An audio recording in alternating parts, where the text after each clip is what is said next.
Today we're going to be introducing you to forces and free body diagrams. So, what is a force? Anytime there are two objects interacting with each other, there is a force between them. Holding my phone in my hand, there are forces in between my phone and my hand. Holding a balloon by a string, there is a force in the string and in my hand and the balloon. Anytime there are objects interacting, there are forces.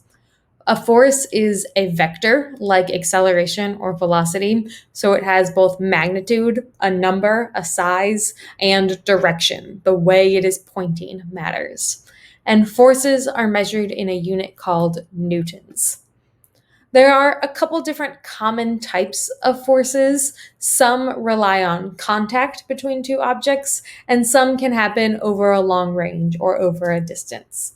Some common contact forces that we'll see a lot in this unit and this year are friction, which always opposes motion. If you are trying to walk forward, friction is trying to pull you back.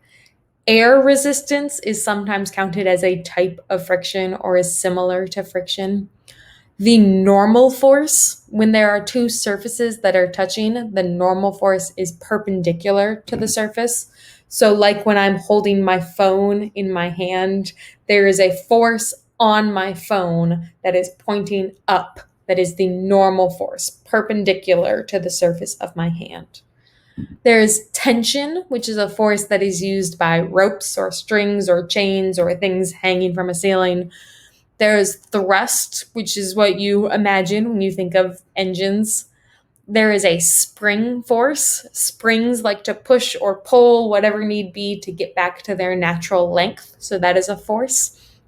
And there is an applied force. Anytime you push a box to move it away from you or pull a chair closer to you, that is just an applied force. Some common long range forces are the gravitational force. Your weight is the force of gravity your body feels due to your mass, and the electromagnetic force, which happens between charged particles or in a magnetic field.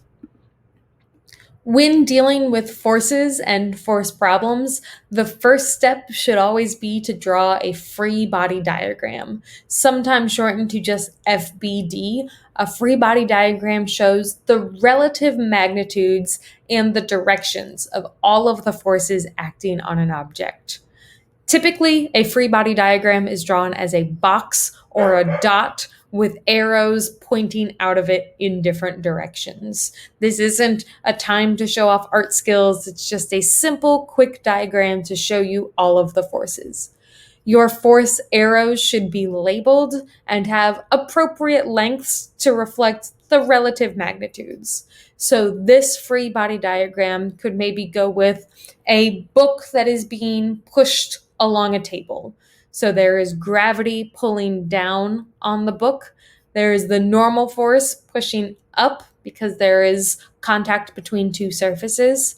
The applied force, I am pushing the book forward, and so here is the force of my push. And the frictional force, that is, remember, opposing motion, trying to slow it down. Friction doesn't want the book to slide down the table. Another example of a free body diagram. In this example, I've got a little boy sitting on a swing and getting a push from his sister. There are four main forces acting here: gravity pulling the little boy down, tension in the chains of the swing holding him up, a push from his sister going forward, and a little bit of friction or air resistance trying to pull him back. So you can see the air resistance or the friction isn't as big a force as the push, the applied force, so it's a much smaller arrow.